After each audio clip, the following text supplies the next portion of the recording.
hear me?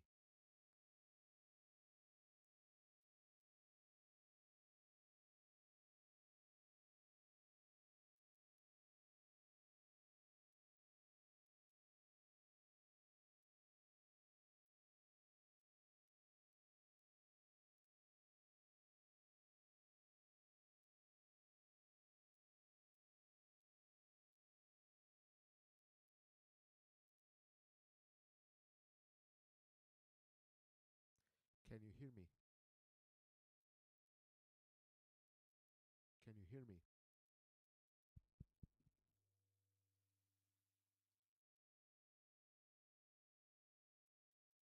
I can't hear myself. Of course not. Can I hear myself now? This is really silent. Better now, better now, better now.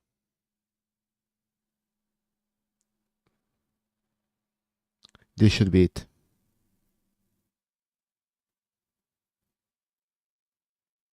Perfect.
Sorry, that wasn't.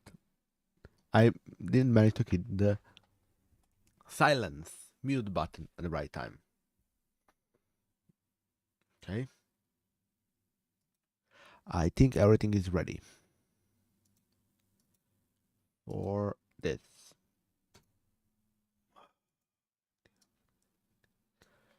Before I forget.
Okay, so let's begin, shall we?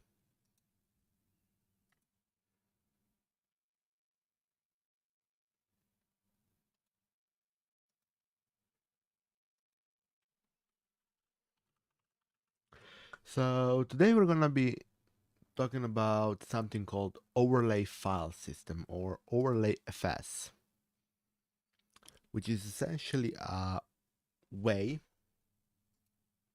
to overlay multiple directories or mostly directories one on top of another in such a way that it allows you to main, ma- present them as one file system. So they will go like this in layers, and at the end present them as one file system, one really a bind mount. And it is in principle immutable with a writable layer. It's basically technology that is used by everything from Docker, Podman to Flatpak, for example. And we're gonna check it out. This technology, it's from what I appear really simple to use to create a bind mount that is essentially as many directories stacked on top one on top of another. So let's see what we can come up with and have fun. And let me just start a virtual machine. I should have one. Wait a moment, wait a moment.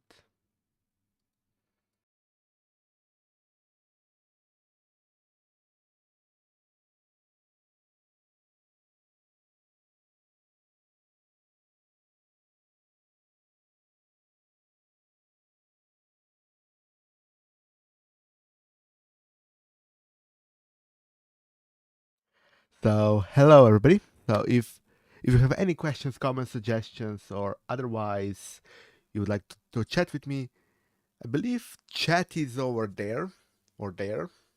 I don't know. Somewhere in that location around your screen, and type in it as much as you want, because any kind of interactions help. And don't forget to like, subscribe, comment, and know him that won't be a thing. I already ate, so no more dinners for me. So, does anyone in chat already know what a OverlayFS is? I already started explaining it, but if anybody already knows something about OverlayFS, that would be interesting to hear, because they're or union file systems to be more specific, because OverlayFS is just one of them. And based on what I'm seeing, it's actually relatively easy to use and create such file systems. Of course, I don't have a VM to use, so um, let's just quickly conjure up a VM. Do we have Incus? That would be the most easiest to create a VM. Oh, I do. Now, if I can remember how to create a VM with Incus launch VM image Ubuntu 22.04, I believe. Oh,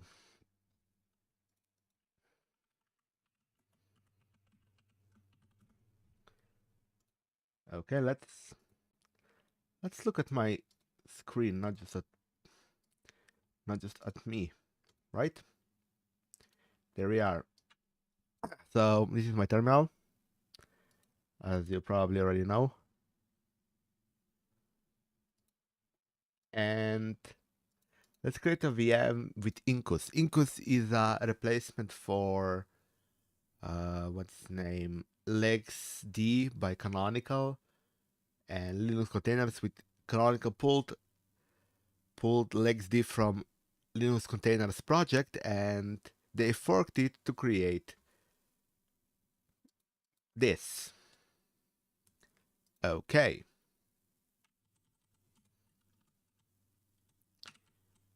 Okay. Ubuntu VM. It's essentially that, just a bit different. Oh, sudo. I believe that will work.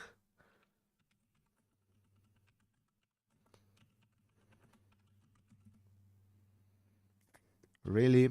Okay. Second window. Incus D. Incus.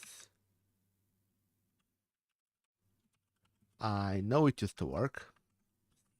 Slash user bin. Oh.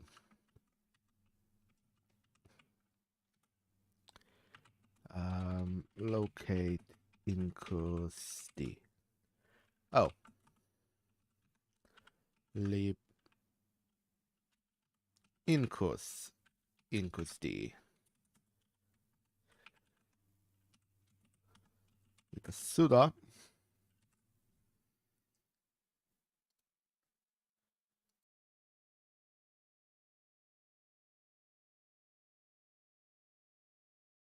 Here we go. Incus D has started. For some reason, it doesn't want to start with this system job. Great. It's now creating a VM. Images. Oh, yeah, of course. What am I thinking? Yeah, it's retrieving the image. It's gonna take a little bit to retrieve the image. So, how are you guys doing in chat? Oh, no root device could be found. Oh crap! Never init it. That would be interesting. Not.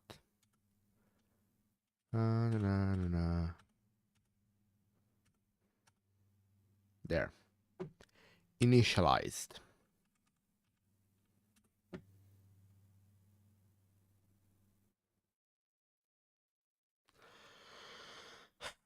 I guess we're downloading the image from... Oh well. I guess I have to find a way to fill next few minutes, because I guess we're gonna be installing things the old school way. Vert Manager, yay! I need to figure out why this breaks, why this broke. I normally don't use Incus VMs, I just do Incus containers. So I may just pop this message to someone I know that might know how to fix this.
So download complete. Vert Manager it is. refresh this, choose volume, next. 8 cores will suffice, right? And what? 16 gigs of RAM.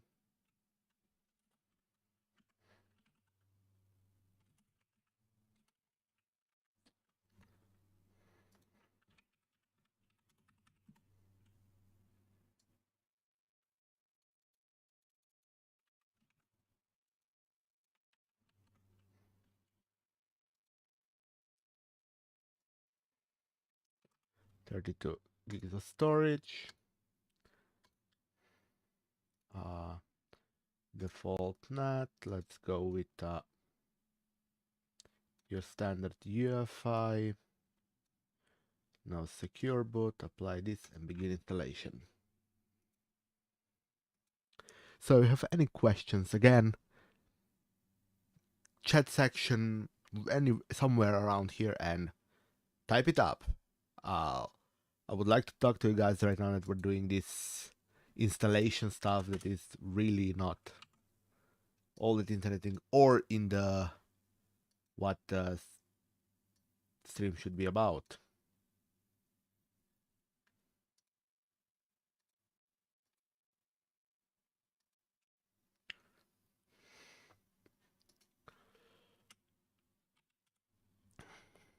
Since we should be talking about OverlayFS, and we're going to be talking about just in a moment when installation actually starts.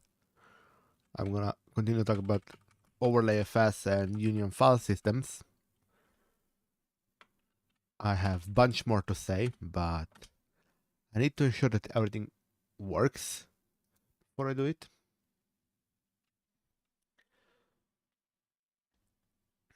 Yeah.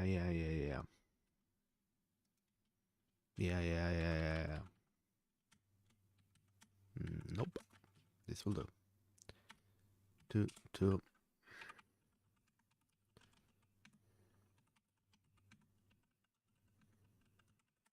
Strong and secure password, of course. As a state server. That's it. So the interesting thing about OverlayFS,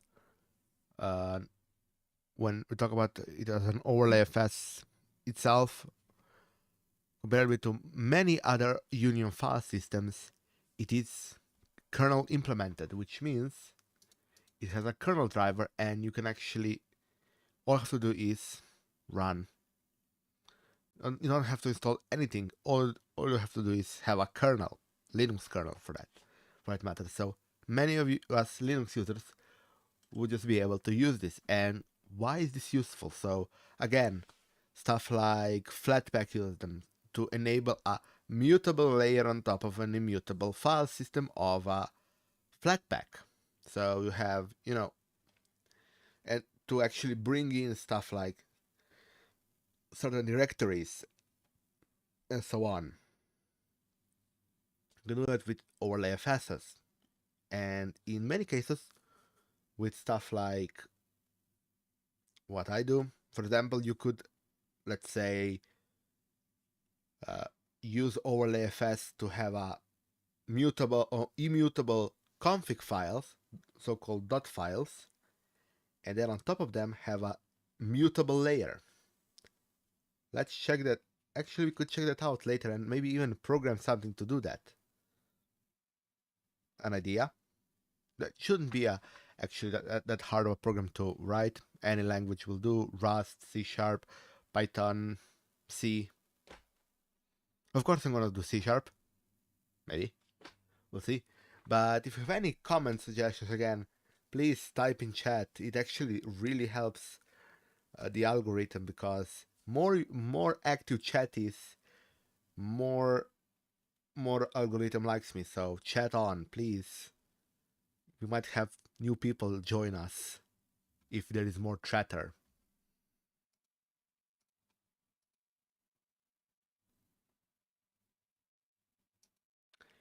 Did I sound very desperate? Yes, I did. Do I care? No, I don't. Chatting in progress. Okay, and I need to reboot my new VM, press and enter. No, you don't. I know you don't. I many times said that this face is for radio and my voice is for silent TV. So I'm an biggest oxymoron on the planet. Or am I just a moron? Who knows? This may become a short, like this part specifically. Okay, it booted up. Let's see. And say goodbye to Big Pod. Full screen. Now just Big Pod in a tiny corner where he shouldn't be. Probably you should probably do the whole thing on screen. So we have our output, but what we're gonna do, we're gonna actually open up a terminal. We can close this. Who cares for that dimension doesn't work? And we're gonna do an SSH, but first we need to have an IP. So Big Pod and our super secure password. It's a strong and secure password.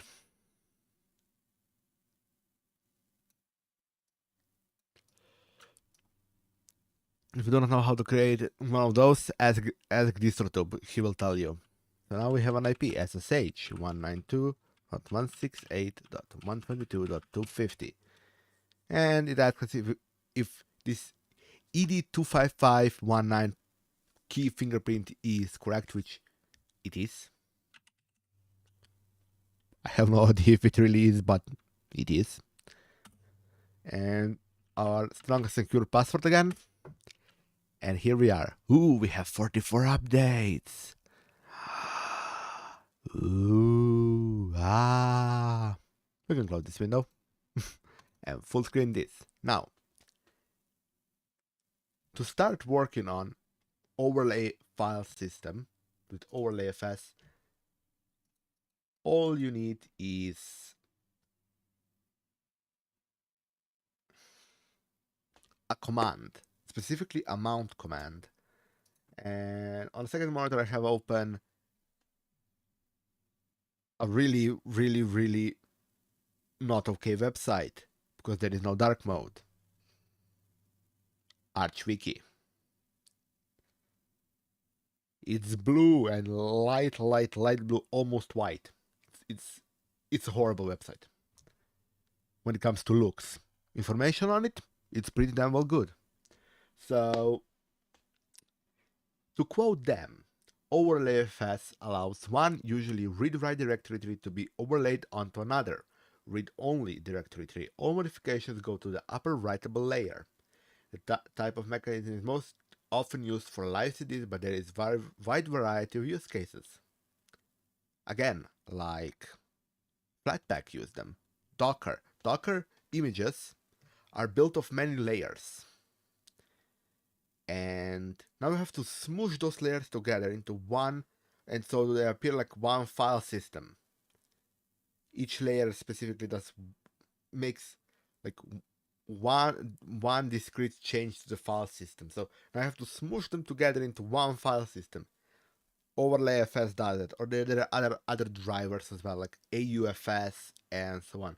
AUFS being another union file system, but the most popular choice being an OverlayFS. It's in kernel since kernel 3.18, and it's enabled in default kernel, and overlay kernel module is automatically loaded upon issuing a mount command for OverlayFS. So to start with OverlayFS, we're gonna just do a quick sudo su, so we don't have to worry about sudo all the time. And then we go to root. I'm gonna make two directories, low and work there. I'm gonna make another directory called lower. So there are basically three modes OverlayFS works in. There is a read-write mode, there is read write over many layers, and there is a write mode and read only mode. Let's first check out read only mode. So let's mount -t overlay. This will tell that this is an OverlayFS mount overlay again. I believe that's a name, but not unsure. Then O options, and we go lower there equals / lower, and then since we're going to check out the what is called the read only mode, we're going to do this, or we're going to do this semicolon, because we have to say multiple options, and we're going to do /low. Now we're going to also have to define a work directory. Work there equals /work there, and a directory where it mounts to /mnt.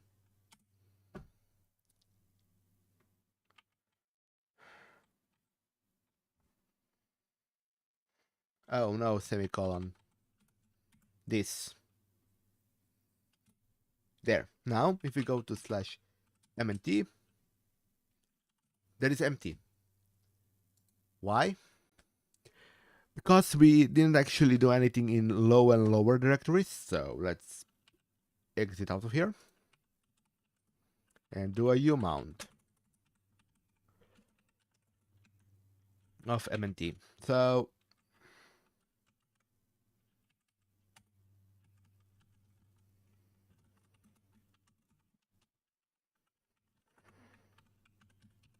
any questions insofar? Meantime, I'm going to just quickly touch up some test files.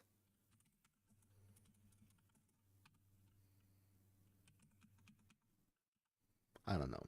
Do I have Nginx here? Nope.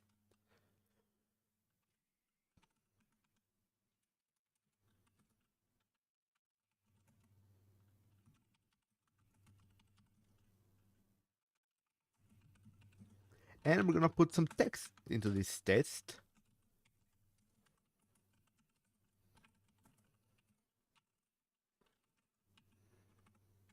This is awesome.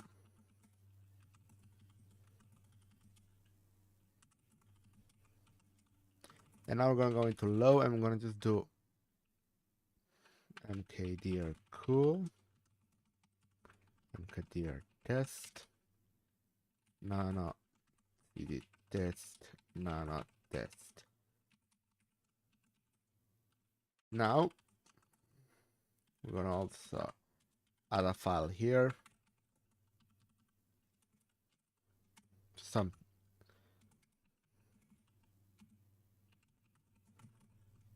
couple of files here, and now all we're gonna do is use the same command again.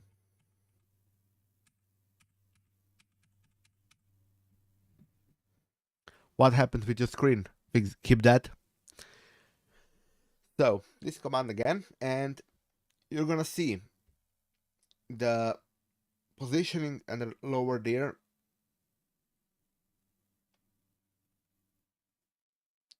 And the lower there, positioning is very important, since it means where in the stack it will be. So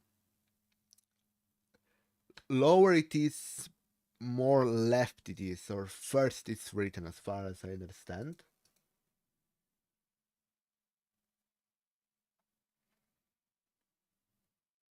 The more right it is, lower in the stack it is.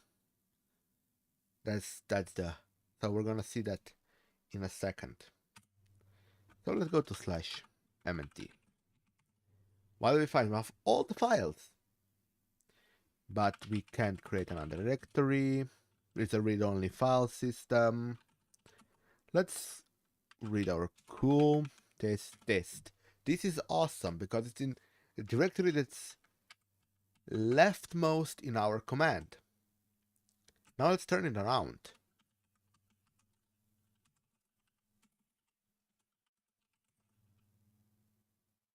No, because it's in write mode. Wait, no.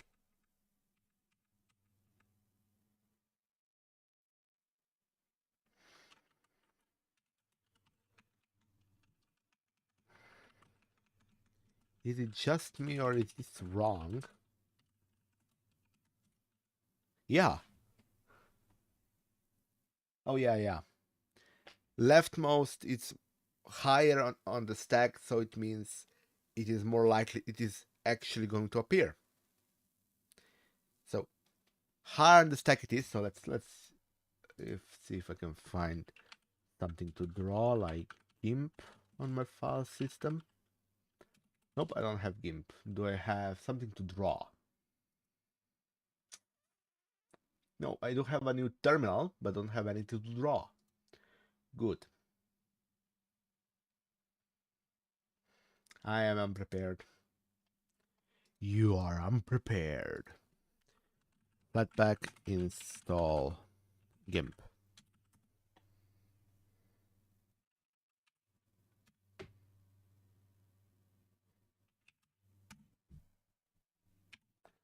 And I'm not using the right terminal even.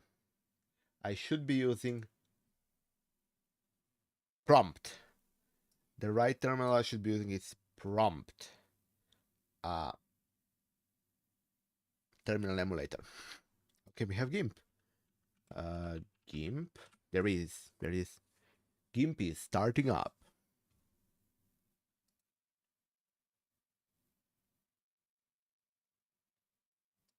Interesting. Now we're gonna draw it. So if I move this into this, now I want it in a corner. Okay, whatever. We have our command right here. We'll copy paste it so we can put it into here.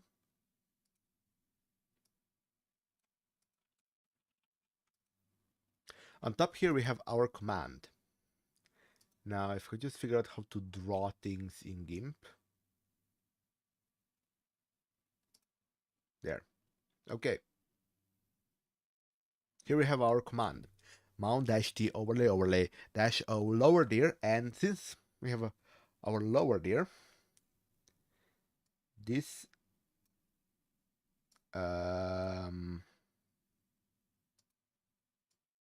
okay.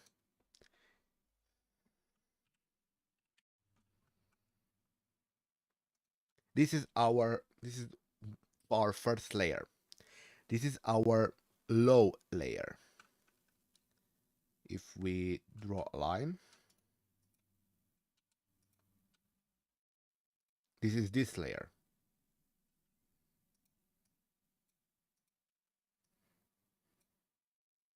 Now, how we want to do is we want to add another layer. So we're going to add another layer, and this is our lower layer.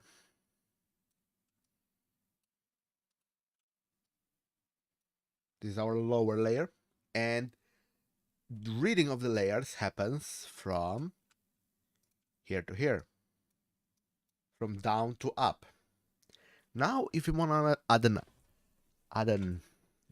a writable layer, so that we have our read-write file system, we would change our command to something a bit different. Let's check it out. Edit. I want to edit text. There we go. We will be adding a singular additional option to it. Upper there. Yes. And we're gonna do it upper. There we go. Now, if we check our terminal again, we have to first create our upper layer. If we move to /upper, we can see there is nothing there. And we can confirm, go again to MNT, that we cannot change our code or our files because they're read-only. I almost said write only. Now that would be a fun one. How can a file system be write only? That would be one of the most useless file systems ever.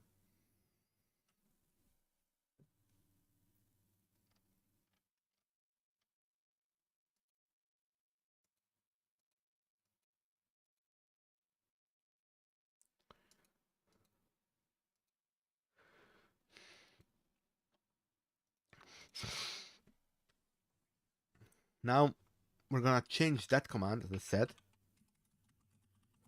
We're gonna change it. Let's just jump here to use this. If this thing can copy. There we go. We're gonna use this. Okay, and we do cd-mnt ls, and let's create a directory now. It already exists. New test exists, and if you do nano, does this work? Yes, it does. And we can even change files. OS release. Let's rename from pretty name Ubuntu to pretty name BigPod is awesome OS.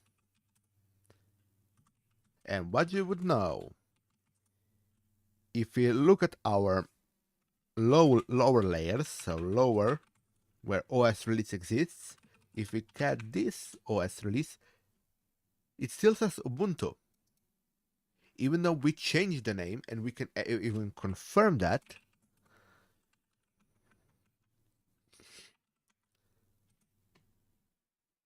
there is BigPod is awesome OS somewhere. That's what our upper layer,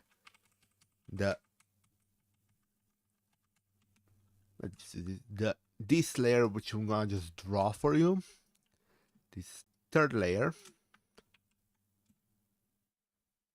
here, this is what it does. This is this layer. This is read-write layer. All of these layers are read only. What does that mean? So all changes happen in this layer, aka in this directory. In this directory. Let's check them out. cd/upper. And look, we have two files, an OS release and directory new test. Let's cat OS release. BigPod is awesome OS. That's our new copy, which gets onto top of it. So when the whole system is read, it goes lowest. Oh, I have the file. Slightly upper. Yeah, this is what is happening. Yada yada yada. New files. This one is changed. Boom. We go to the uppermost layer, which is our read-write layer, and it says, "Oh, I have this file. It's different." Okay, plop it instead of the one from a lower layer. Put this one from the higher layer. That's how it determines. It's a really simple check if you really think about it. And then all of that is then mounted, so basically a bind mounted onto a simple directory. That's all it does. And that's how Flatpaks work. That's how Docker containers work. That's how Podman containers work, and so on. And I'm gonna take a simple second here, and I'm going to take a drink. So enjoy watching just my terminal. Let's see if I have Matrix. Nope, I don't have C-Matrix on install. I probably should. So if you have any questions up until this point, please let me know in the chat. I'm going to answer them. Then we can move on to how we can use this in real life.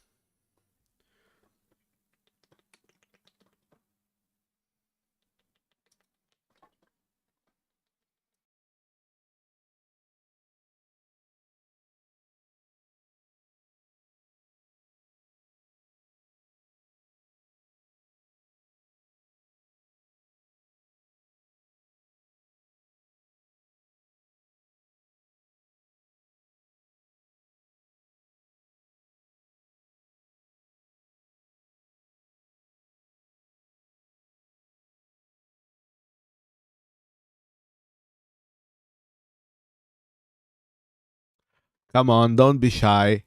Ask questions. And any other comments, please let me know. Like, is audio okay and so on. But yeah, again, if there are any questions, let me know because there are no questions. And I don't think I explained it that well for you to understand, for all of you to understand it that quickly. I ain't that good of an explainer. So,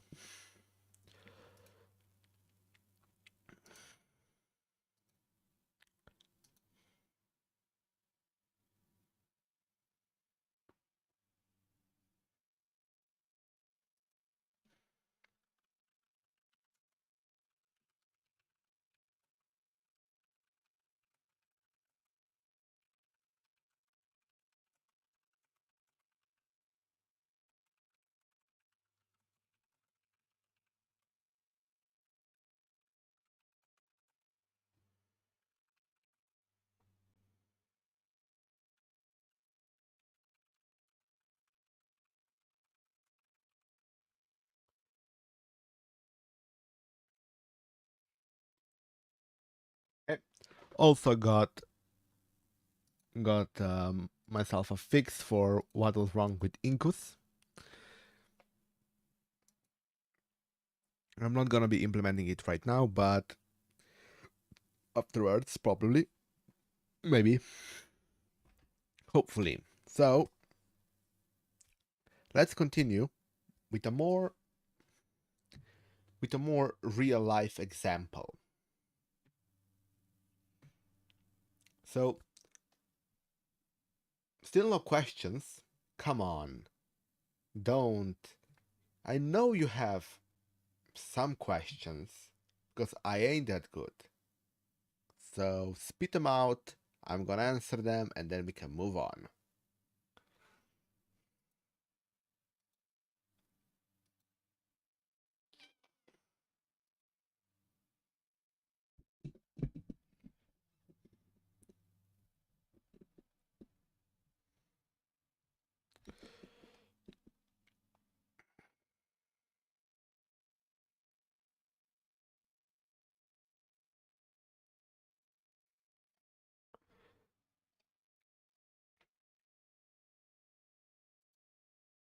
Okay. I guess I don't believe that everybody understood what I was saying.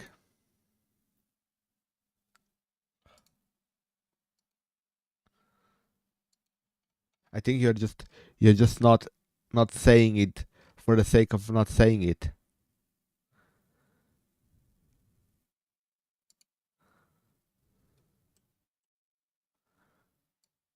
So come on. But let's continue, I guess. Before we do, of course, there is the YouTuber thing of like, subscribe, chat, ring the notification bell, and so on. All those YouTuber buzz things we have to say because we need views, we need likes, we need all of that. And check out my older videos, check out my shorts after the stream, of course. There are a couple of really inflammatory ones I've made. So, for example, let's check out how they're doing.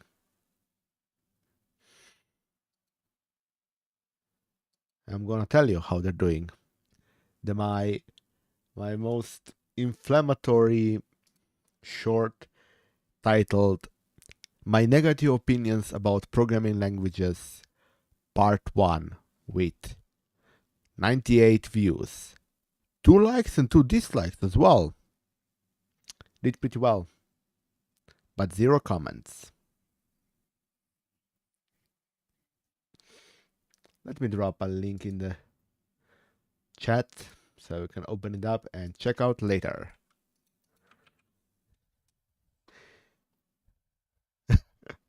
Submarines. Submarines are interesting technology. They are boats that are made to sink. Why? Oh, I know why, but why?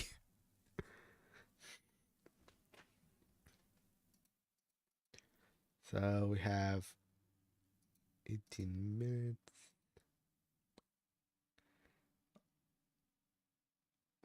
7, that is. That would be what? Okay, good. Um, I'm gonna check on a thing while we prepare ourselves for the next phase of our streaming.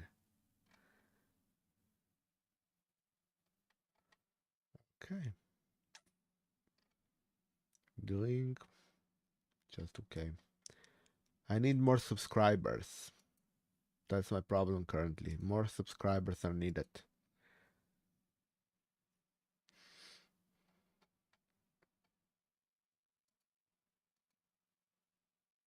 So if you have friends you can recommend this stream, please do. And my channel in entirety. Face. Phase with a Z and an F is isn't that a Counter-Strike team?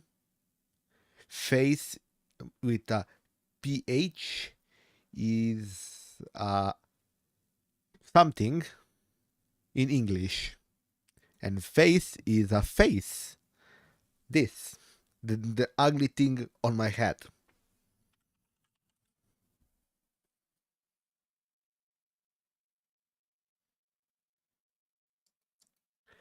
And for the face with PH, what kind of in what kind of meaning do you mean phase? It could be any stage in series of events, or it could be a period of behavior. Or if you're talking about mathematics, phase is each wave has a phase.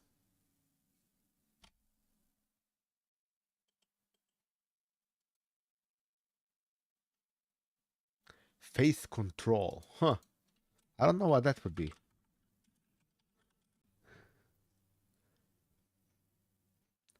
That's probably something from the Star Trek, so I would know nothing about. So now that we have that done, let's check out if we have any dot files here. Yeah, we have some dot files, but on the right kind. We don't have config files. Control rate of change. Okay. Let's see. I'm first gonna need another VM. So keep things coming, and we can talk while I figure out what to install that will have a lot of dot files. We could implement something like this on. Any ideas?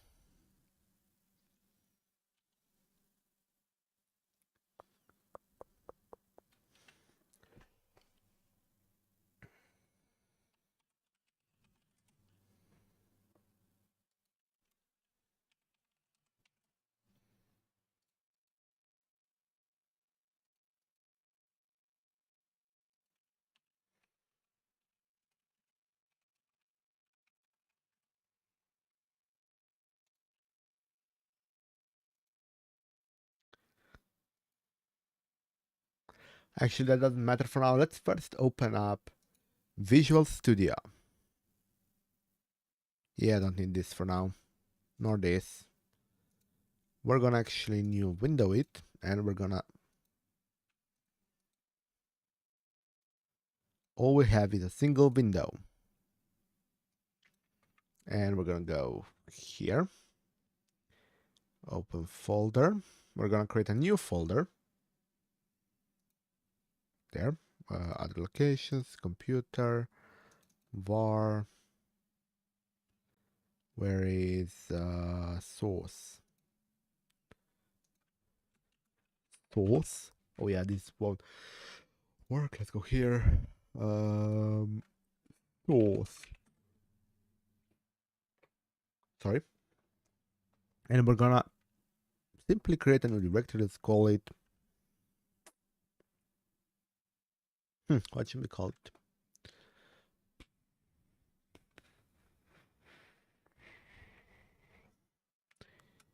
Yet another immutable dot file manager. Let's use the buzzword. So now we just have to pick a language with which we can make this immutable system. With NeoFetch.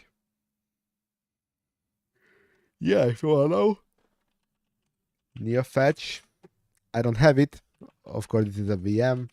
NeoFetch. Oh, I do have it. Since when did I install NeoFetch? I don't know. Maybe it came with my image. With all 2235 RPMs and 53 flatpaks.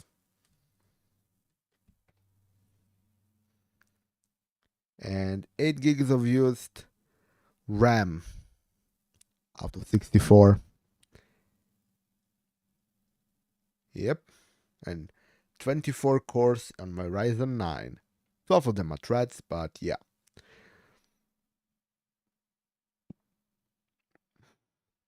So yeah, my system is actually a perfect candidate for using something like this.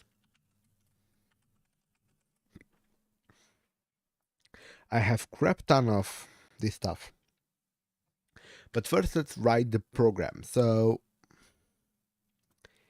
again, we haven't yet chosen the language we're gonna use. Let me make a poll.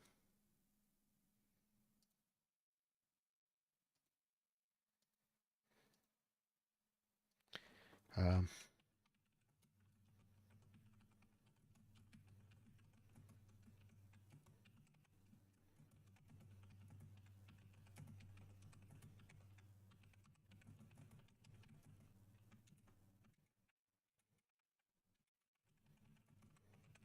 Programming language, keep that, not this, not some made up language.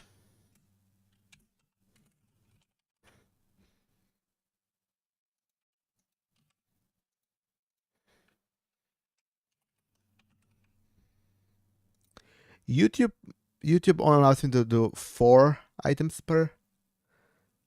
And what is Borg?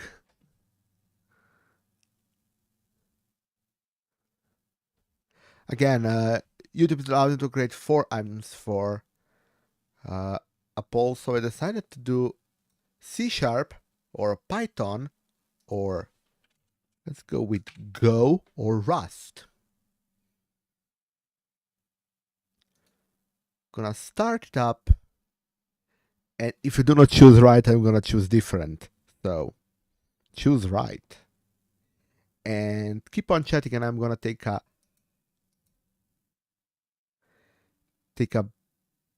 second or two for a break again.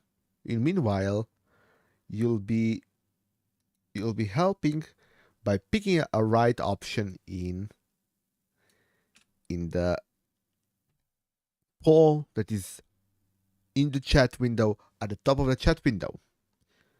So see ya as soon as I fix this text.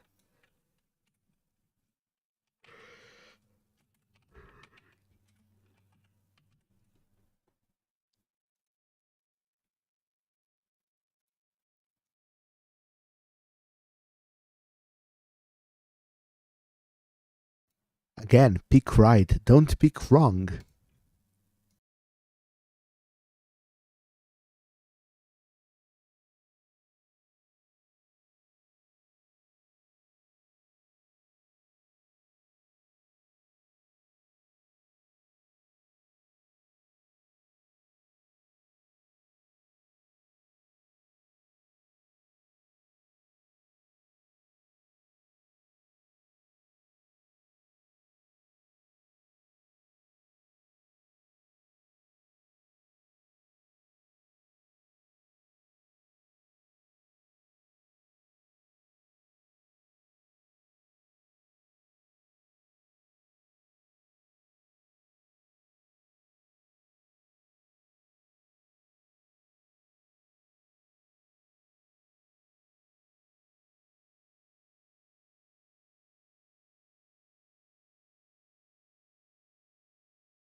And I am back.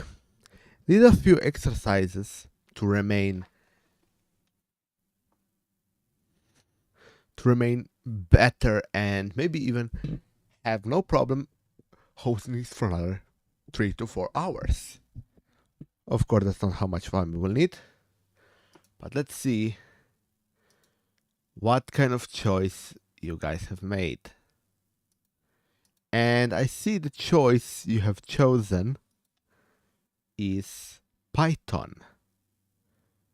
Why Python? That's the one I didn't want you to choose. Again, you still have a bit of time for me to to change your mind and choose something much better. Let's see if you will. In the meantime, I'm gonna wait up a bit.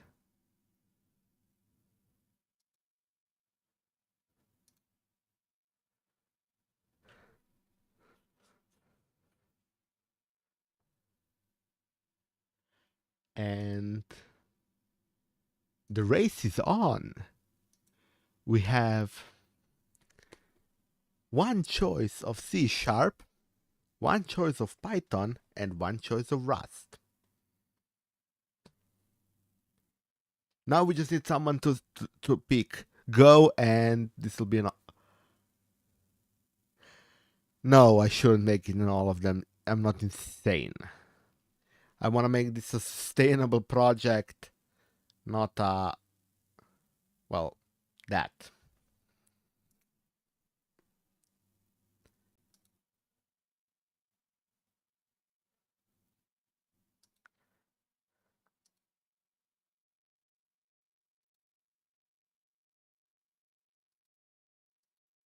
And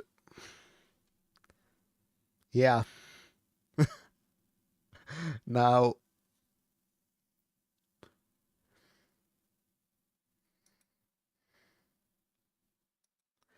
what can I do with this poll? Between 4 choices, 4 people choose 4 options.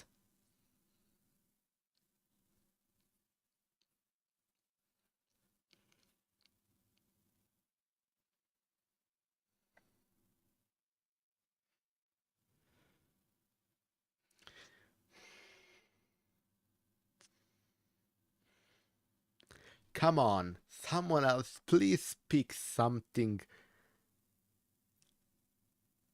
as a 5th pick. So we have our option. Again, we have C#, we have Python, we have Go, and we have Rust.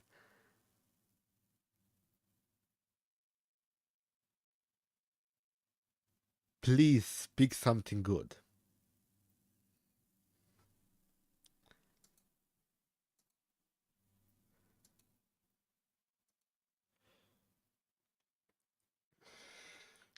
We're gonna be wait for 4 minutes till 10th minute of the poll starts, and then we're gonna be selecting our leader.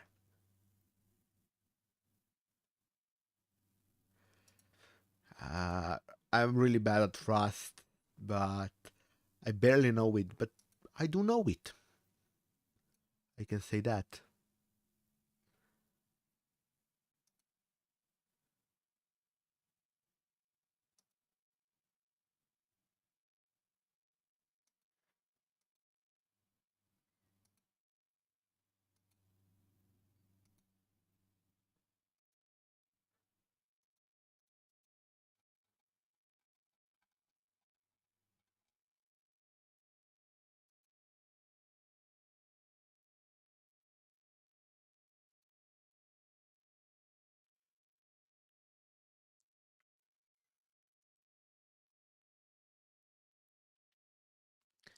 So it appears we don't yet have a winner.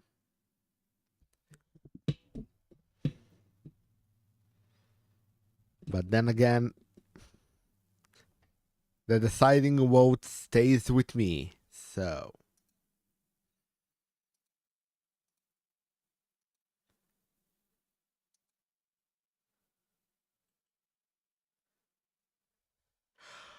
keep that. What does how to say this to not be offensive? A sausage, a German Austrian sausage, have to do with anything? Or is it yeah. And we want to know who the winner is. And the winner is, so you can hear what I'm doing.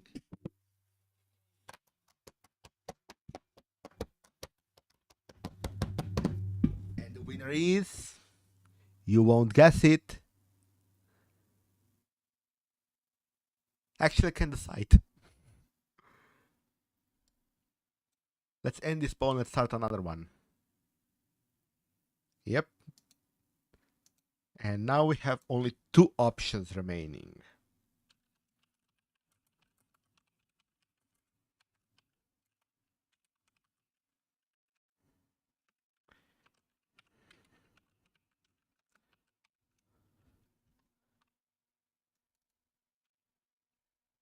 What to choose? Please be nice.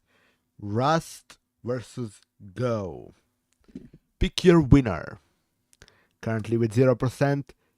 In the lead is, currently with 100%, the lead is Go. And now with 50%, between both choices, between Rust and Go, we're seeking for our third voter to decide our winner. Please, somebody pick something. And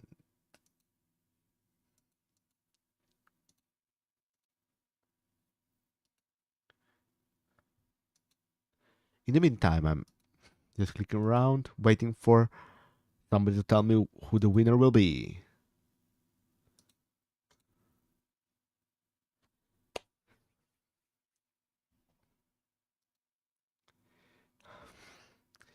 These are not musical tones, keep that. But keep on typing shit. It looks good on my charts.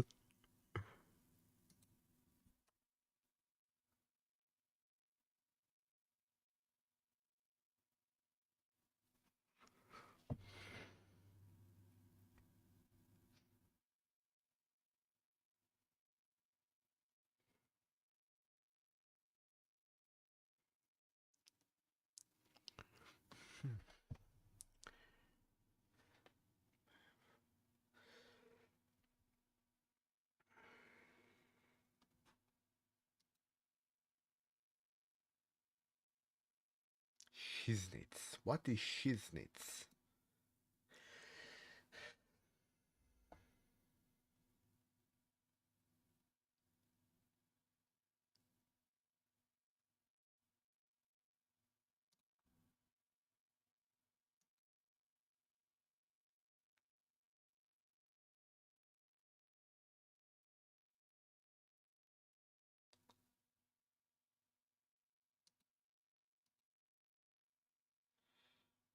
Looks like we may have a winner.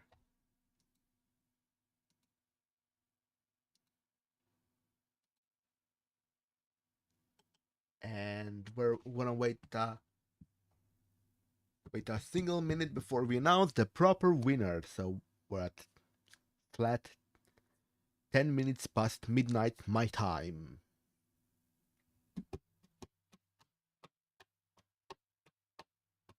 And there it is. 10 minutes past midnight. The end of poll. And the winner is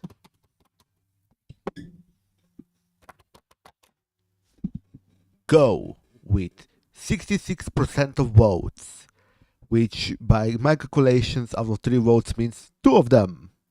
Good job, Golang. Yay.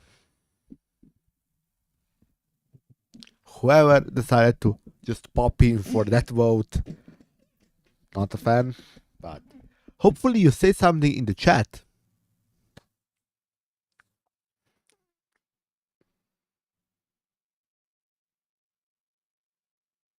So we learned who you are.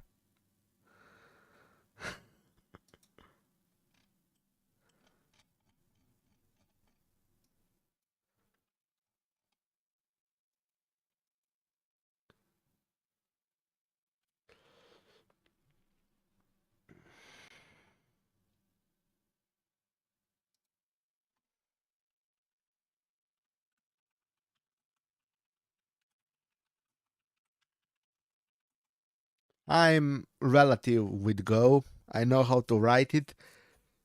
Good. I wouldn't say I'm good with Go.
So let's begin. First, we're gonna need a development environment. As I can see, you can already see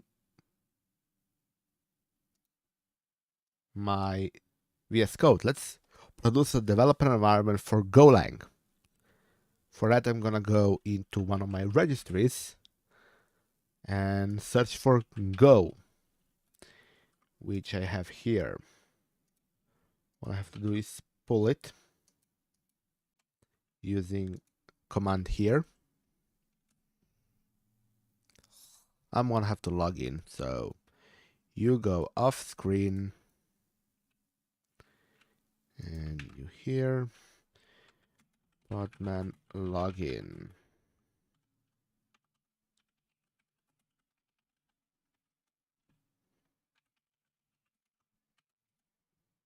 Here we go.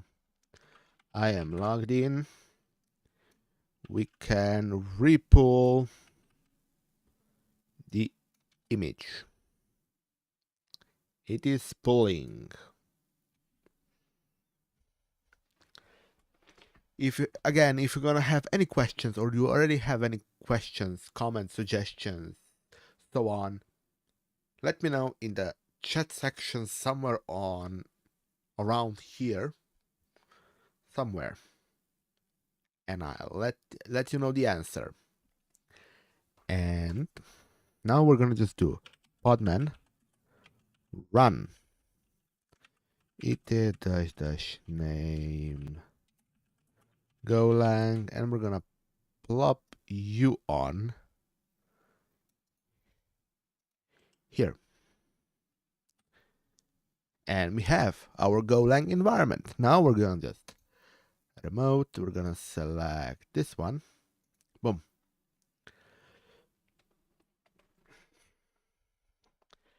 And we close this. Now we can do Go, and we have Go. Yay. Golang environment set up with OCI. That's how I roll. Now we're gonna open a simple directory. Of course, there is no directory as such. There slash source, and we're gonna do code slash source. Here I'm gonna just quickly create a GitHub, a public GitHub repository. and we're gonna name it again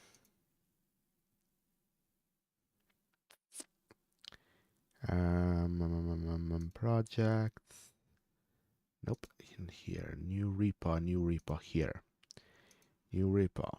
We're gonna name it immutable dot file manager IDM.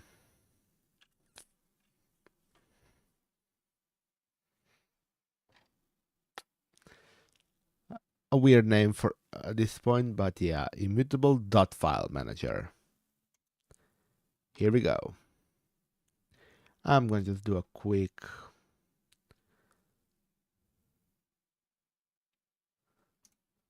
code run. I need to do it here because okay. Oh yeah, this here. Git config global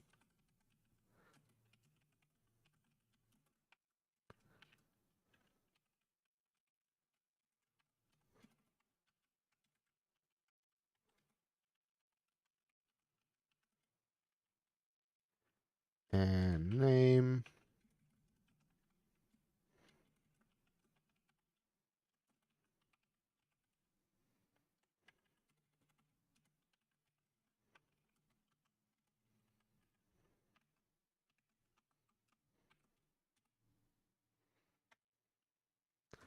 Yeah. Allow authorization. Boom.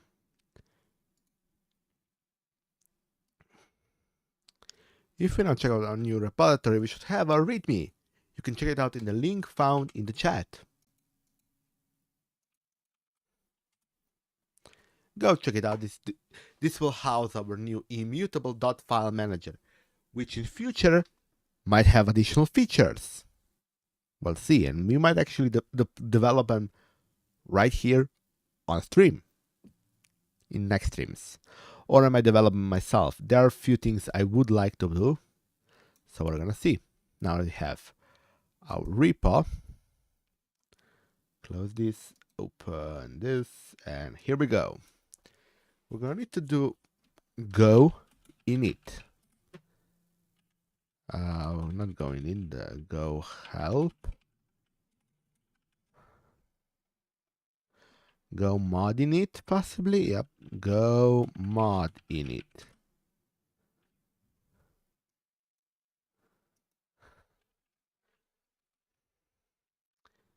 Immutable. So dot sc slash dot com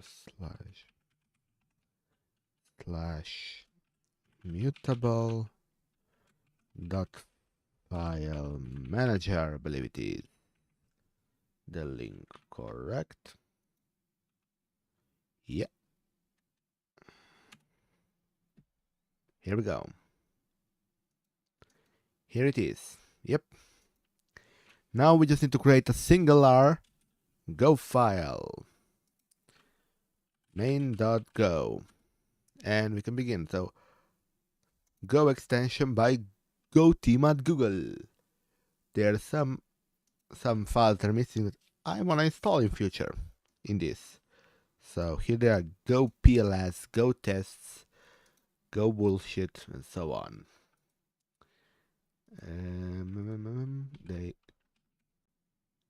Zaini, I don't have a chat, so this is as join as you're gonna get. So where do you wanna join, Zaini? Since I am alone talking into a microphone, letting you guys hear me. But if you wanna chat, do that in the chat section. All around somewhere here in the YouTube sphere of things, I don't know. And don't forget to like, subscribe, ring the notification bell. And I just lagged because This is a stream and there is no comment section yet, but do chat. Chats actually really help the stream succeed. Zaini, why would I call you on Discord right now? I'm doing quite okay right now. Right in the middle of a stream doing, and let's call it a somewhat interesting thing.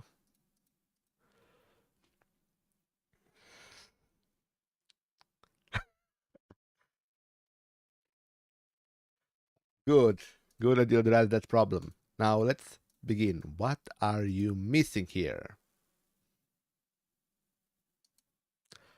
The whole file. So, because I am good at Go, I'm gonna Google how to write a main function, which of course is package space immutable dot file manager, and then we go func main. Everything will happen in main because me.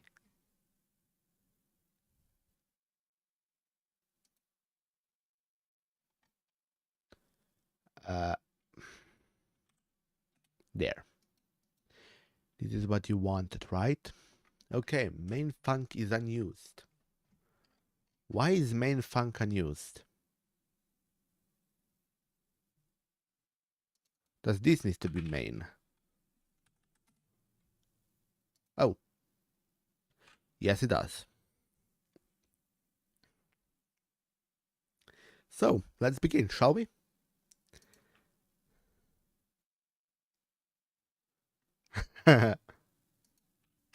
Yeah, so since we're trying to do a very simple program, we need to make it not simple.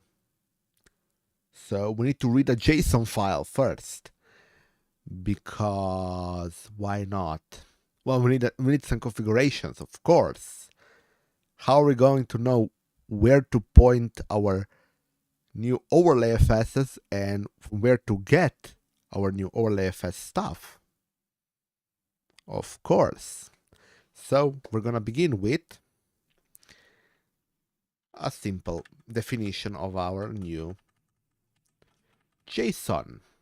And for that, I'm gonna again use some help.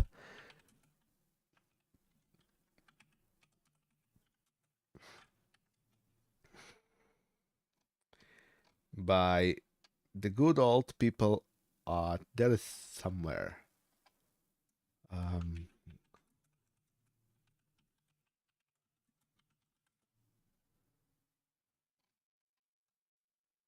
There's some amazing things around for Go. Yes, yes, yes.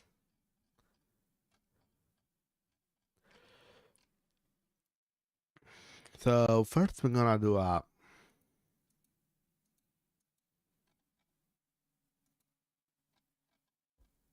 but there is one I want.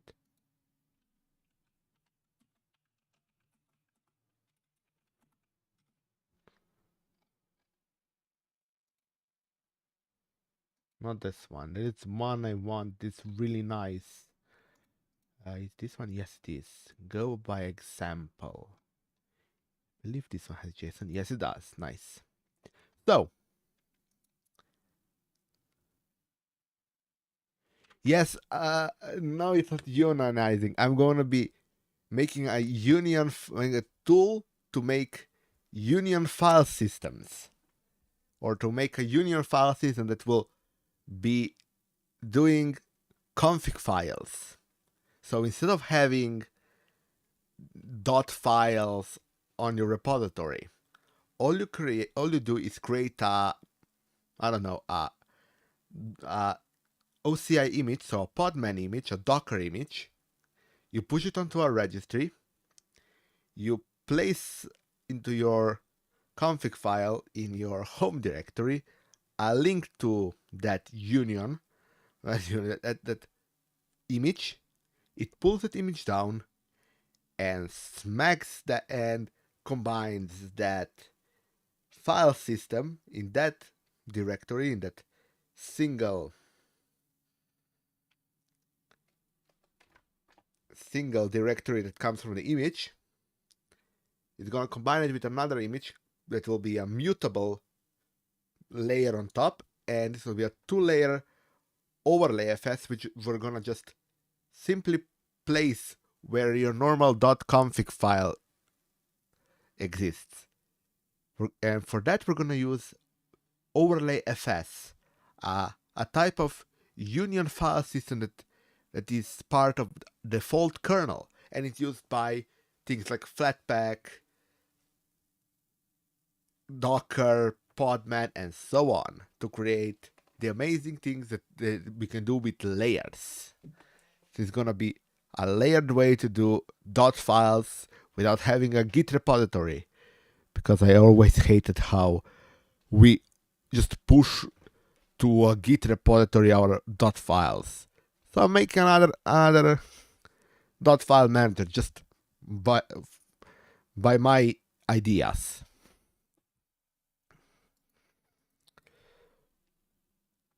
At some point, I'm going to have to write a OCI client.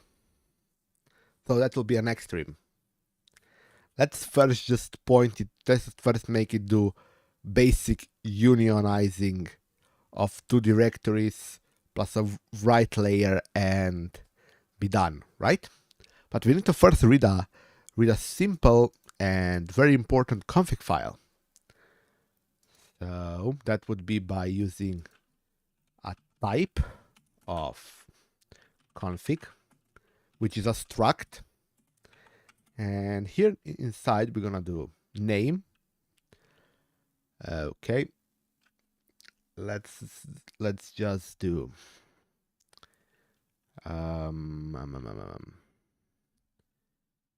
how to do an array. Oh yeah, config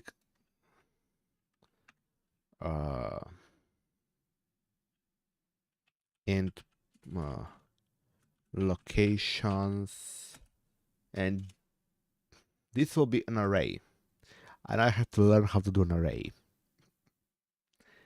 because I already forgot, because it's been a while. Okay, so now that we know how to do this, I want to do an array with undefined size.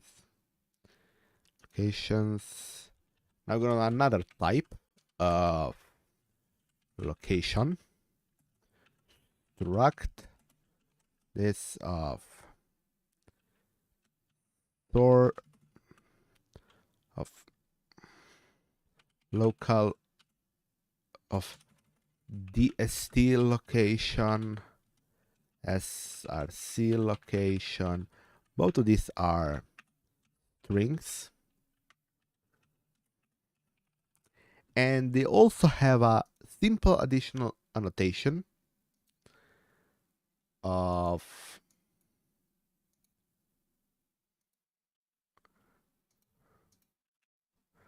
I believe this, yep, JSON, this is the location, and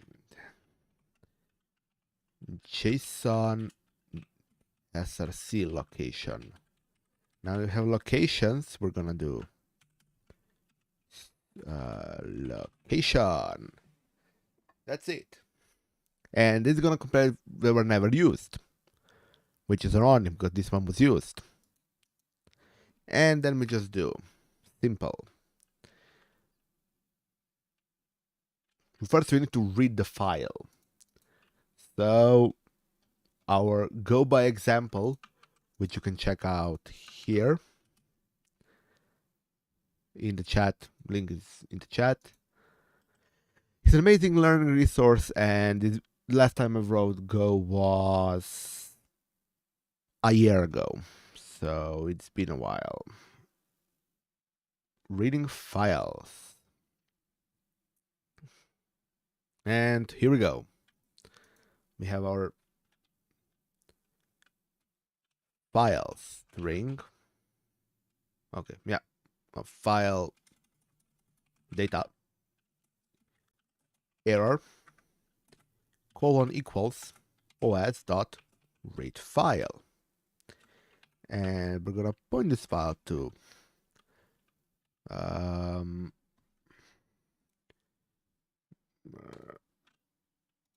go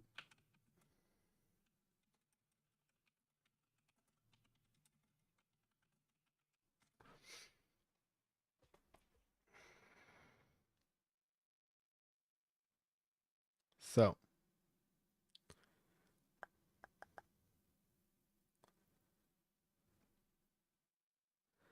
okay, we just have to get this. So this should be a string. So it be a home dir colon equals this. No, this. Yeah. And we have an error. Declared and not used. Oh yeah, that's an error. Of course. We're gonna do a check of error. And this is gonna cry that something is wrong. Undefined. Yeah, undefined. Quick fix. Let's go. And we're gonna do if error dot error, then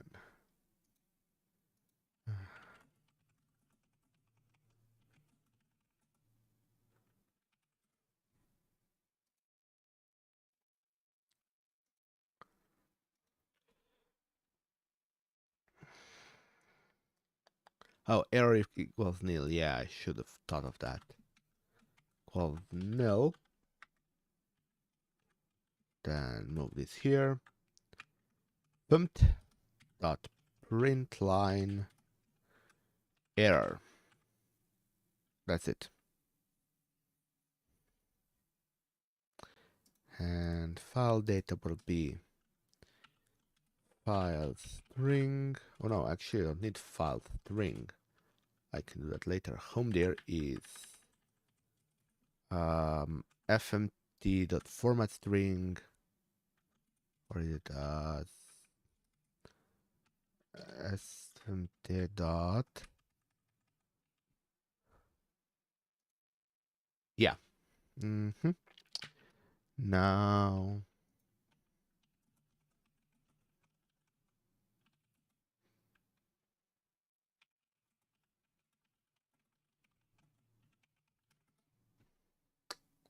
yeah, formatting strings in Go is weird.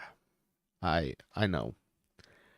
No. Okay, so do F. Okay, there you go. This string slash, no, not this. This slash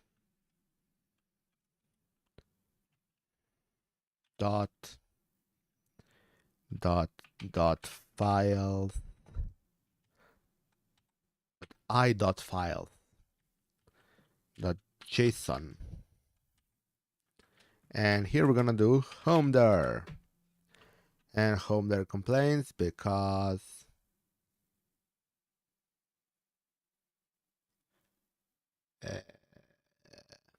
oh,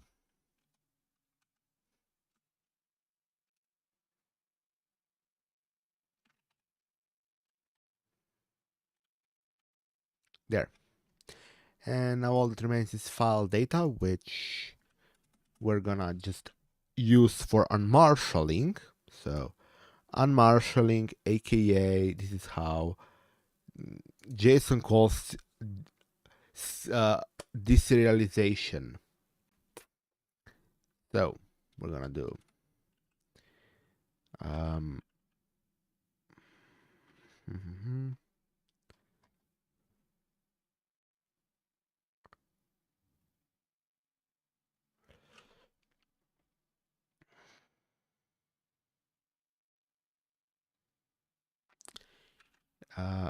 JSON dot, so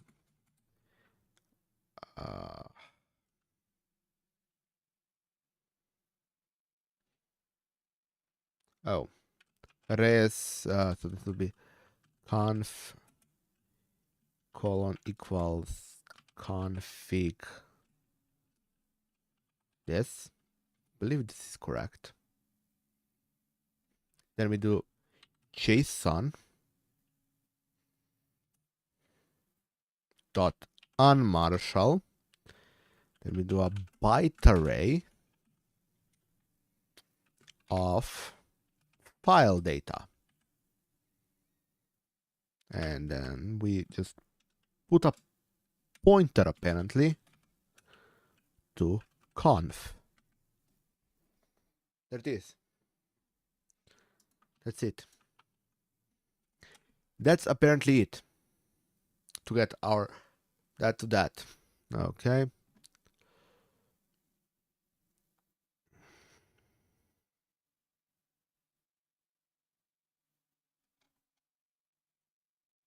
Oh, yeah. I see where I went wrong. They should now work, right? Nope. Still wrong, I believe that. And now it's JSON tag, but it's not exported. Who would know what that means? Now that we have that, we can just go conf dot locations. Oh, yeah, for this, no, for range in conf dot locations. Unexpected v. So let's do a for loop, see where I can find one for range there. Okay.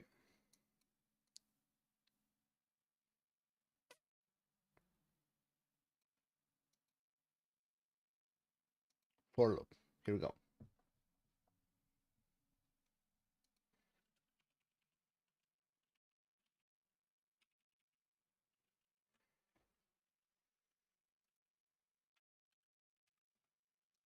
For loop. We should be actually a range of conf dot locations. This is a what type? Let's learn. Range. KV. Now this is for structs. We only have a single one, so this should be I and underscore. Right?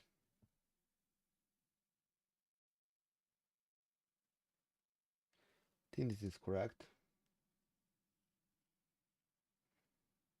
Oh, this is for key value pairs. I believe this is all I need, since it's not a key value pair. Yep, I think that's correct. So if you have any questions, comments, suggestions, or any other such, let me know in chat somewhere around there. And I'm gonna, since I'm right now talking like this, I'm gonna take a drink, so watch the whole screen without my horrible face.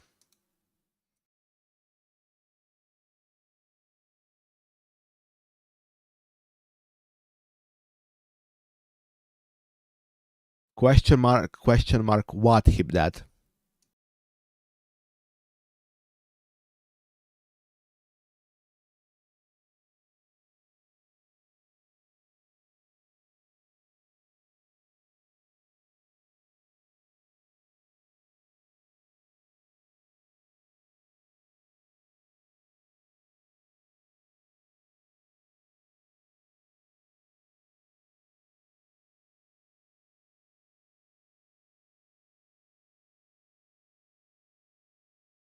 Okay, we're back. Now, I want to know what under E is. Huh. V, what under V would be? Oh, okay. So we can throw this away and put I here. No, I didn't. Destination location and source location. Source location is the current way of doing things because we won't yet be implementing the OCI stuff. We're going to just be doing a simple mapping from one directory to a work directory to a mutable directory onto our location. No, I didn't. So we're gonna go with simple construct a command sequence. So we're gonna start with data, so final command colon equals printf dot printf, and I'm gonna go mount, and I'm gonna need help with a bit of help from GIMP, which I'm gonna put here. I'm gonna isolate everything but the primary layer, at which point I can now barely read. -t overlay -o lower der equals and here we have our first string. This string will be source directory, and then we do this colon work der equals. We're gonna do another string. This will be our home directory string.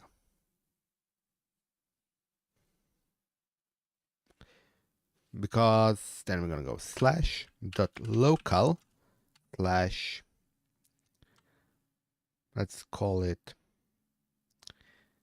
dot, oh, let's put a name here as well. Name string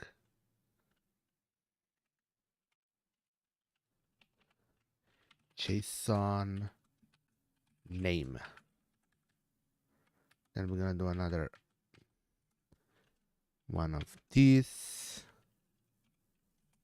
s dot conf dot dash work there, and then comes call upper equals basically same shit as here, exit. Instead of, we're gonna do dash mutable,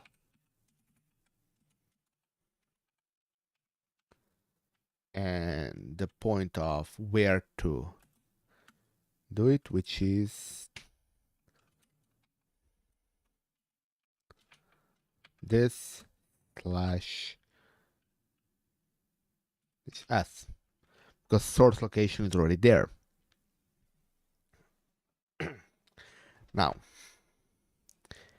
what we're gonna need is here this, and we have our first one. So it's on lower there, which is our source. source location. Then we're gonna go. Second one will be our home there. So home there. I.name. Home there. And I.name. And then for the last one, we're gonna do I.destination location. Long command as hell. We're currently approaching our almost second hour of the stream, so yeah. At the point of the second hour, I'm either gonna continue with stream or I'm gonna go or end it. If I continue with stream, I'm gonna take a 5-minute break, do a couple of exercises, then continue. I need to exercise, otherwise, yeah, it's not a good idea to not exercise. I decided that. So now we need to run a process. I need to figure out how to run a process. Spawning and executing processes.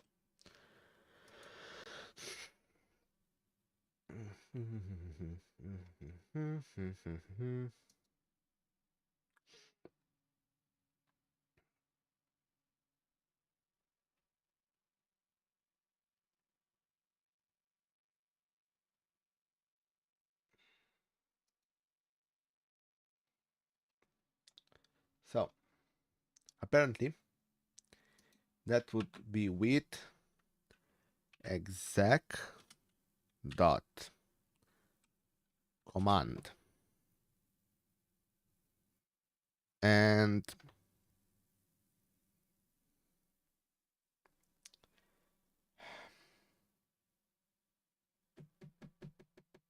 now here's the hard part.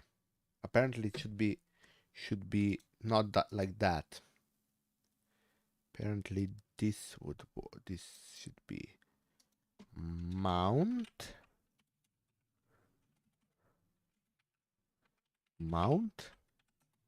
final command without mount here, like that.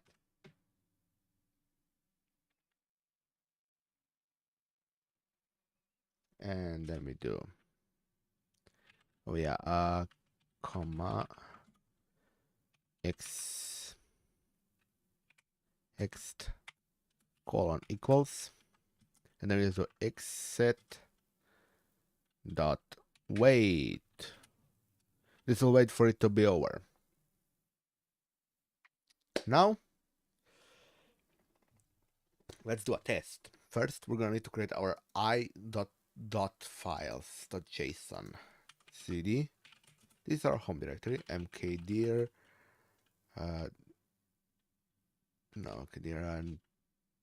Nano dot i.files.json, and we do this.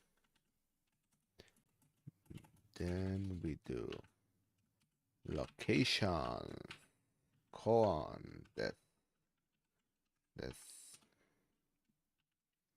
name colon call is test dst location, destination location of our test will be slash home slash root slash dot test. Source location will be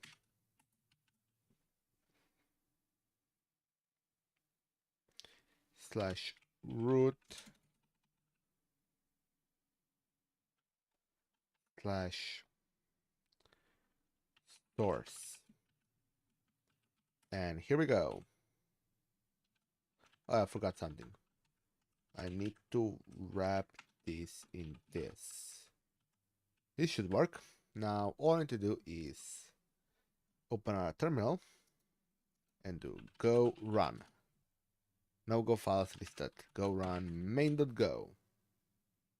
And now we should have a union file system on our location. But we don't, probably, because I probably messed something up. cd ls log. No, we don't. I'm gonna change mkdir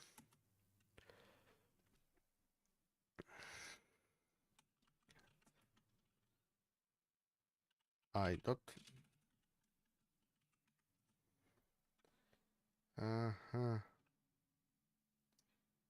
oh wait,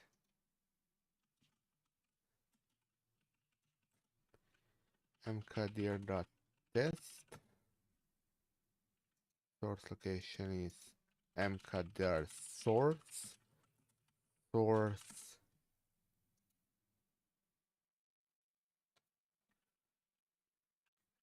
touch test. We're gonna see file test. We're gonna see what happens. So in the meantime, we're going to go to .local mkdir. What did we name this shindeck test?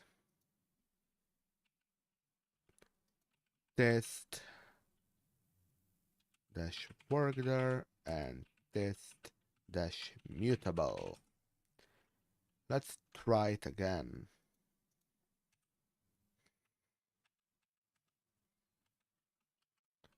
Go run main go. Exit dot std out. I want to read std out, of course. That would be useful. Oh. Output error colon equals exit dot output. Boom. Check error. And then we do print.println string of output, and now we run. Nothing.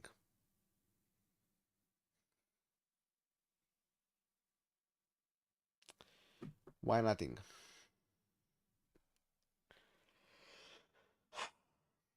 Please don't tell me.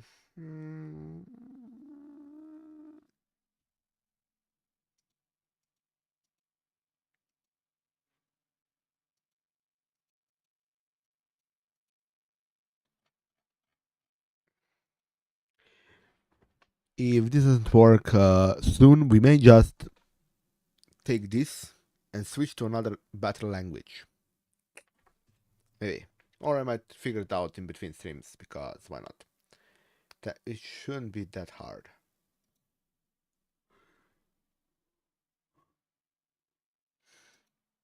I'm not actually executing command.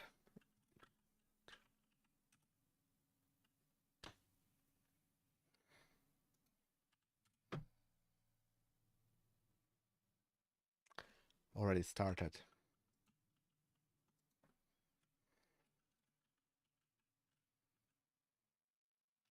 Oh. Let's try it out. Mount dash the overlay. Oh yeah, inside such a thing as this, it won't even work. I'm gonna push this and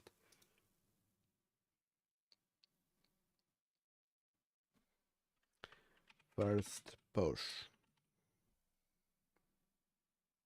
Commit and push. Yes. Sure, why not?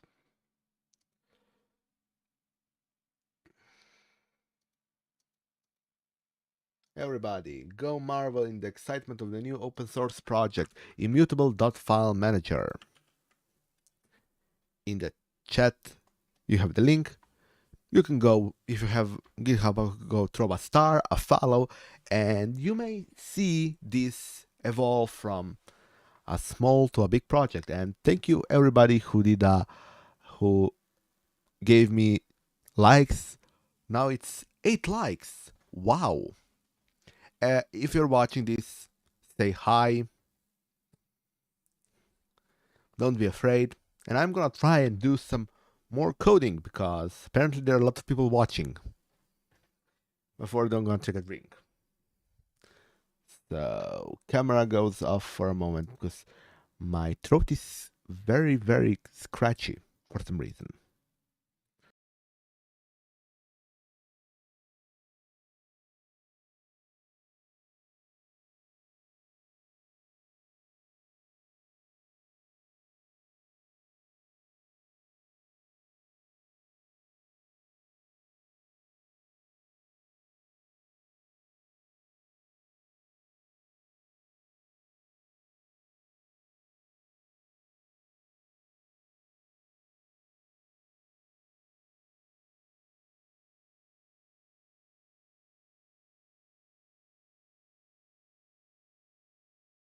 Hello, and let's continue. So this is the first basic thing. It actually just placing directories. Now What we want at the end is to have an OCI client out of this.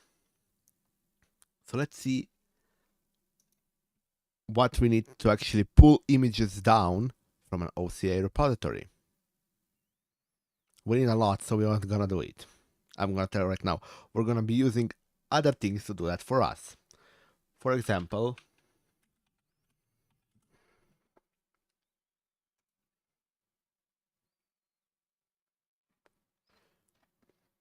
Scopia or some Go library.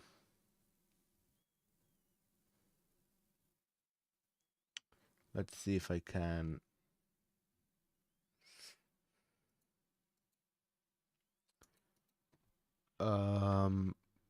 Containers Go. GitHub containers group. There is a group, I believe, called containers that has all sorts of different things on it. Let me find it.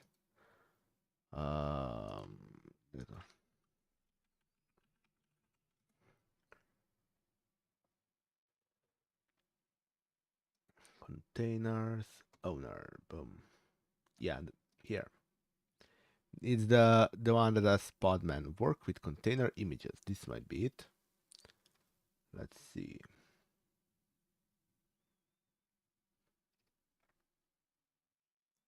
No. No, I don't need buildach. Linux D. No. Really? Linux D is managed by containers. Scopia, that's our command line option. App Store, hardware, network, automation, HVEE, build source image, ComposeFS. ComposeFS now is another one of Union file systems. OCI crypt, libkrun, podman compose, nidus, storage plugin, krun VM. Ooh, interesting. Bubble wrap, the underpinnings of that. Fuse OverlayFS, not interested. Jail. Winquit. Podman hello. OCI spec.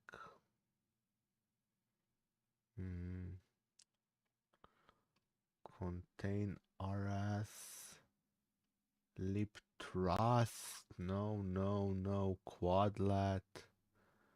Containers. Yeah. Okay. Work with container images. Image is a set of Go libraries aimed at working very well with container images and container image registries. I believe this is what we need. Oh, hello everybody. Hello DT and everybody is around there. And no, Zany, JavaScript isn't amazing. I don't do JavaScript content. Sorry. JavaScript and me don't go well together. And JavaScript has a place in the world. It's called browser.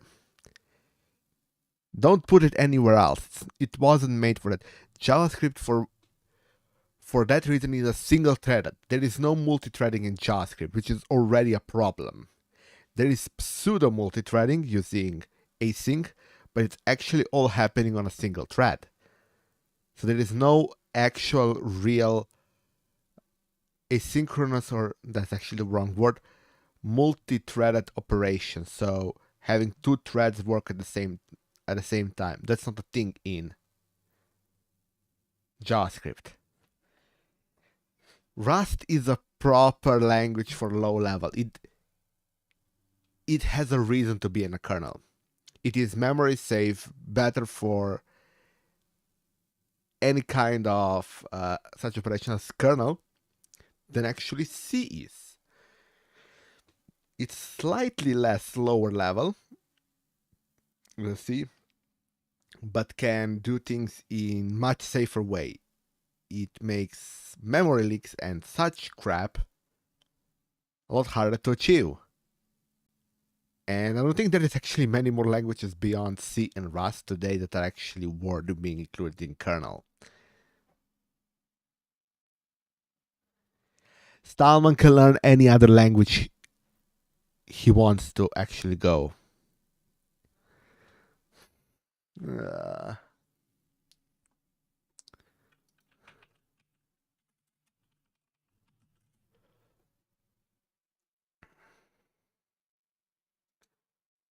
Zany, no. No. JavaScript is an interpreted language, which automatically means it's not low level. It's not compiled down to machine code normally. And no, JavaScript. JavaScript was made to manipulate DOM, but then at one point, someone decided, what if we allowed people at what is it called? What is allow front-end people to write backend? Doesn't work. Sorry, that's not what Java was made of. So we're stretching already a questionable piece of technology even further. Kudo, no, same problem like as Java. It's an interpreted language. Partially, it compiles down to intermediate code, which is then run inside what is known as Java virtual machine. And do you know? If you want to hear a joke, I can tell you guys a joke. Knock knock.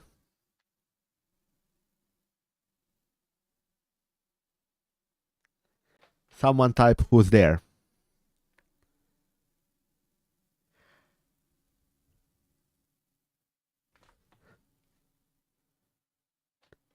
Two minutes later, Java virtual machine. That's the problem with Java virtual machine. It takes a long time to start.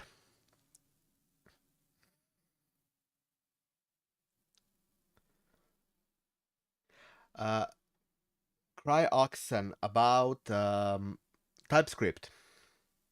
Definitely an improvement over JavaScript, but still same problem. At the end of the day, same problem. It is taking a language that is already out of its element and trying to cram it into even more out of its element. Just makes it easier to do so. Yes, but most of Android is written with, you guessed it, C. Only the topmost layer is written with Java, or more specifically nowadays, most of it is written in, what's that other thing called? Oh, by JetBrains. Oh, Kotlin, which, yeah, uses Java virtual machine. But when the operating system is made to run only one thing, that's the Java virtual machine, yeah, it will be fast. TG. Seriously.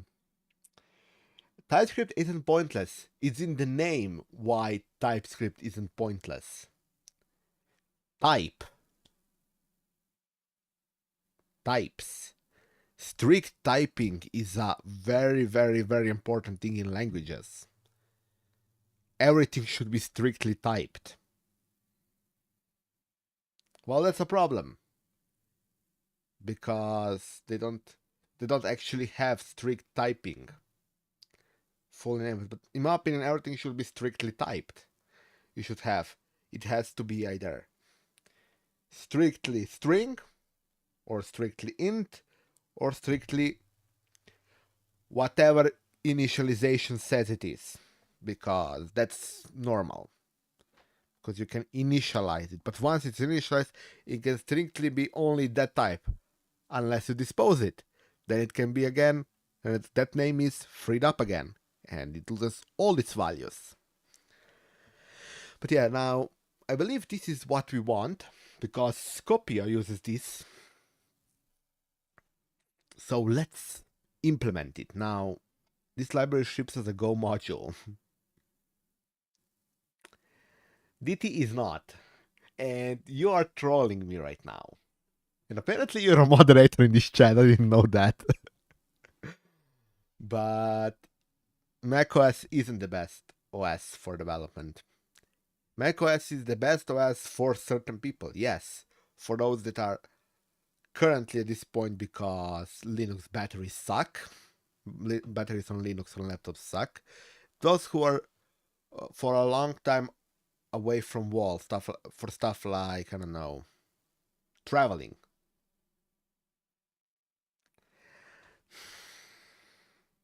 Why does Linux Foundation use macOS or Mac systems? Because employees at Linux Foundation are, and Chronicle for that matter, aren't just Linux people. They're people who use computers and have to get their work done, and they're used to using certain workflows. So, as a good employer, you give them tools to deploy.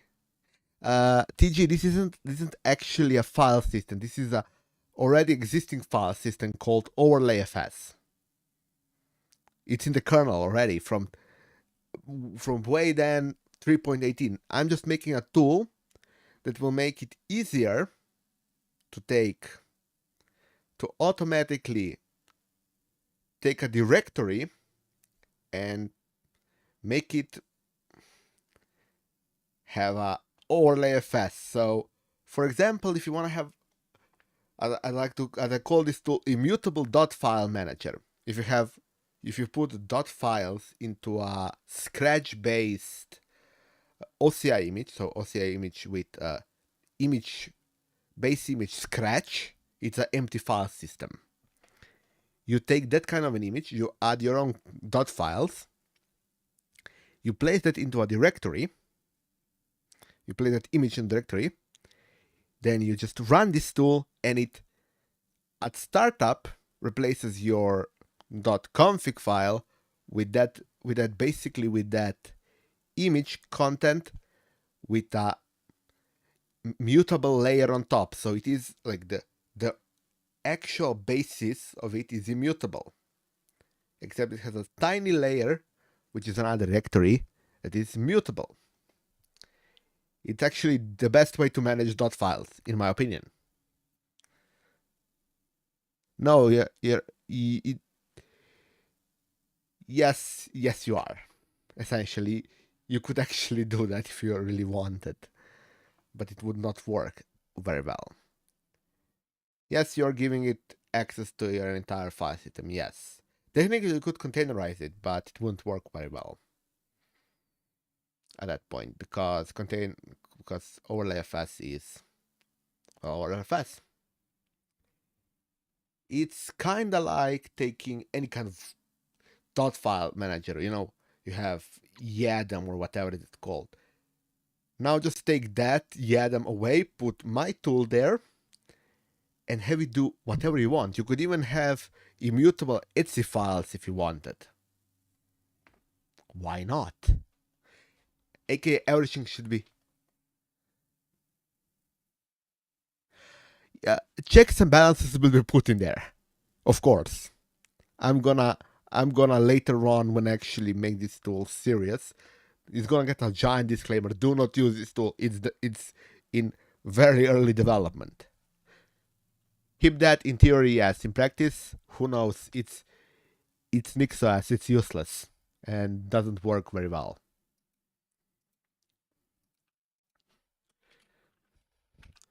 Do not use this.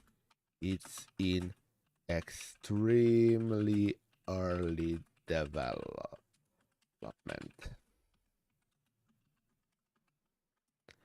NixOS is a pain in the ass. But in theory, this should work in XOS.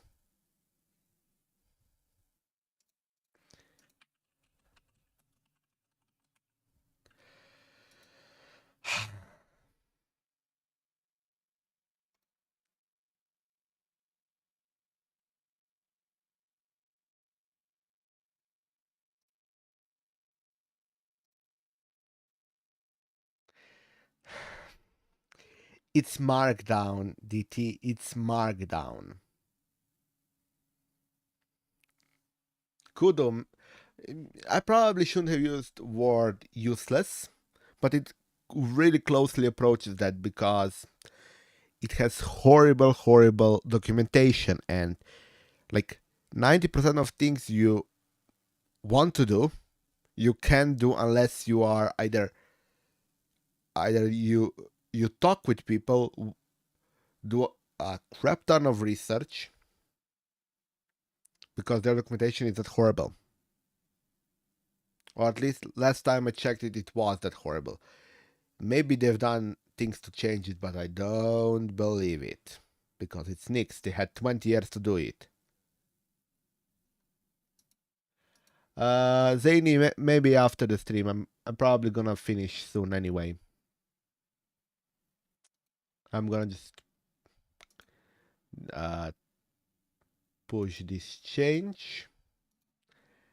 And then let's try to add this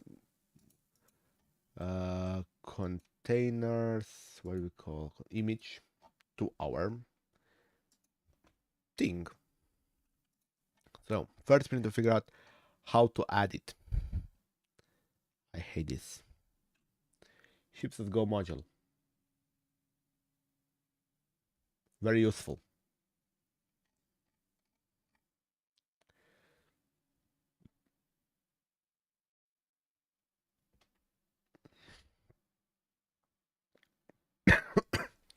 Okay, we need some. Huh. I hate Go. Why did I use Go? So, yeah. What I need to point to?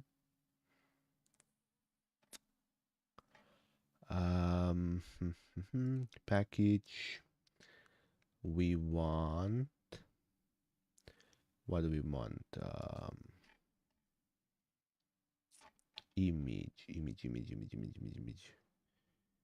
Image. Ugh.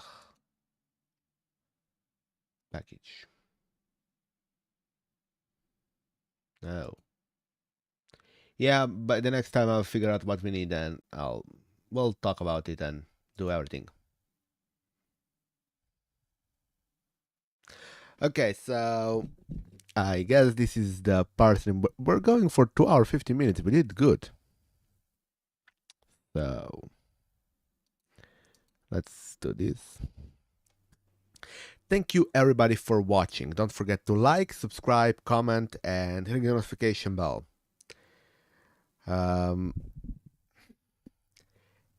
again, thank you for watching. And don't forget, computer is just a tool. Use it however you like to get your job done.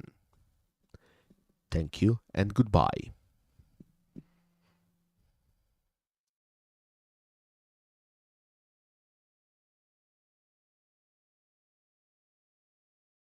Oh yeah, before we end, next time we're probably gonna do stuff with Grafana. So Saturday, probably do stuff with Grafana. We're gonna check out Grafana, maybe do some Linux settings with Grafana, and then next week we're gonna pick up on this project and just continue with writing this project. Hopefully it will actually end up being good. Again, thank you for watching and goodbye.